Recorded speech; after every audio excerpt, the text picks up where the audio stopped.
Thank you, Jim, and thank you to the Acute Care Awards Committee and for the Board of Directors for this distinct honor. I am truly humbled and excited to have this opportunity to share with you my thoughts on our current and future role in acute care practice. I've heard it said that the patients who are at home used to be in the hospital. Patients who are in the general acute care medical surgical units used to be in the intensive care unit, and the patients in the intensive care unit frequently die. Advancements in science, evidence, and technology have made these environment of care transitions possible. Those same advances challenge practitioners in all professions to deal with higher acuity, complexity, and at times dynamic ambiguity. There's no other environment where physical therapists and physical therapist assistants face the same level of challenges. In addition, the role of physical therapy in these environments is in transition, or at least it should be. And I'll come back to that later. Let's look at some of the challenges.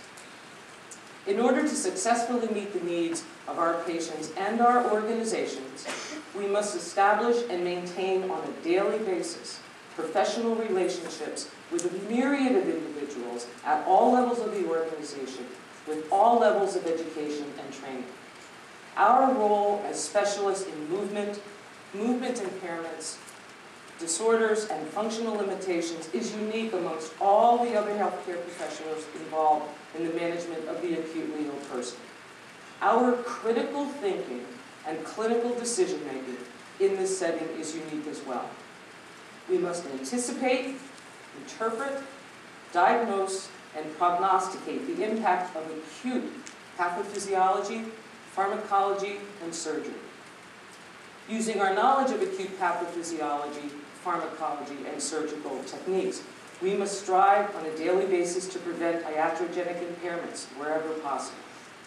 We must also anticipate, interpret, and prognosticate the impact of pre-existing conditions on an individual's ability to recover their previous level of function once acuity resolves. And the potential for multi-organ acute involvement can make this process that much more difficult. We must integrate multiple sources of dynamic clinical data into our clinical decision-making that include the decisions of when not to intervene. We must advance and maintain clinical competence in utilizing new, complex technology and integrate that new technology into our clinical decision-making. We must also pay close attention to a patient's social resources that may be sufficient or insufficient to cope with or support the patient's needs that could result in life-altering situations. But above all else, we must develop strategies to maintain an individual's functional level that are safe, that are goal-directed, and outcome-oriented. In addition, by the way, all this needs to happen within a 4 to 5 day length of stay. I submit that no other environment provides these unique challenges for the physical therapist and the physical therapist assistant. The physical therapist role in the acute care setting, since my practice started, has evolved from pure intervention in response to orders to that of a consultant.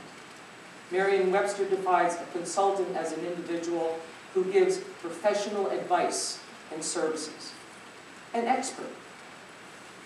Upon using the above-mentioned strategies for critical thinking and clinical decision-making, physical therapists are asked to advise the medical and surgical teams about prognosis for functional recovery and the need for post-acute services. Based on our knowledge of pathology, recovery, and function, physical therapists frequently determine the most appropriate post-acute environment based on the patient's physiologic tolerance and the appropriate intensity of services. This means that we have to be knowledgeable about service delivery beyond the acute care environment in order to make those recommendations. Smith et al. In their May 2010 Physical Therapy Journal article demonstrated the value of these recommendations clearly. At the University of Michigan, The interprofessional teams utilize the recommendations of the physical therapist 83% of the time. Of more significance, however, it was documented that when those recommendations were not followed, those patients were 2.9 times more likely to be re-hospitalized because of untoward consequences. This is the type of evidence that will help demonstrate our value to healthcare organizations as health payment environments shift from payment for interventions to payment for outcomes and decreased costs. This is the type of evidence that will help demonstrate that physical therapy is not a cost center, it is a value center. These roles necessitate the need for timely and articulate communication with our interprofessional colleagues, let alone patients and social supports. The information we communicate will advise them and at times alter their clinical decisions so that decisions are made in the best interest of the patient at the most critical times. Physical therapists do this in other environments as well. However, there is a heightened sense of timeliness and complexity in the acute care environment. We have to learn to speak the language of other professionals so that they value our input because it advises their thought process. All this expertise has been codified in an article by Gorman et al. Entitled Nationwide Acute Care Physical Therapist Practice Analysis Identifies Knowledge, Skills, and Behaviors that Reflect Acute Care Practice. The article was published in October 2010 of the PT Journal. Gorman and her colleagues describe the distinct nature of practice in acute care environments and she challenges us to elevate our level of education about and practice in this environment. In the past 3 years, there's been more literature about the practice of physical therapists in acute care environments than I ever remember in my practice. This attention to and analysis of practice is exciting and helps to demonstrate our value. However, we continue to have a problem of dichotomy, and I believe it is based on perception. Too many of our physical therapy colleagues, as well as some physicians, nurses, and administrators, consider physical therapists to be technicians. One term I have heard is that we are human Hoyer-lifts. The 2007 Rothman debate topic was, should physical therapists practice in the acute care setting? Would we ask that question about any other environment? One of our colleagues during the debate stated that there is a disparity between the physical therapy education and the care they're delivering. The majority of time, they're providing unskilled care. He also inferred that there was very little data to verify our value in the acute care environment. Another respondent at the debate thought the ambiguity about our role as physical therapists in acute care could simply be because physical therapists are not asked to practice at a high skill level. Another one of our colleagues in the 2003 PT Journal letter to the editor referred to acute care practitioners as worker bees. How can these two disparate descriptions of our practice be true? We have a problem. You've no doubt heard the term, perception is reality. Well, whose reality are we talking about? Well, obviously, the perceiver. But what does that say about those who are being perceived? What behaviors are being observed that bring people to these conclusions? I believe there are internal causes and there are external causes that are fueling one another. One of our internal causes is the lack of appreciation for the specialized knowledge, authority, and responsibility physical therapists bring to this complex environment.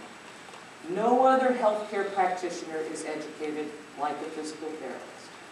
No other practitioner can interpret the impact of pathology on movement and function by developing a diagnosis, a prognosis, and a plan of care.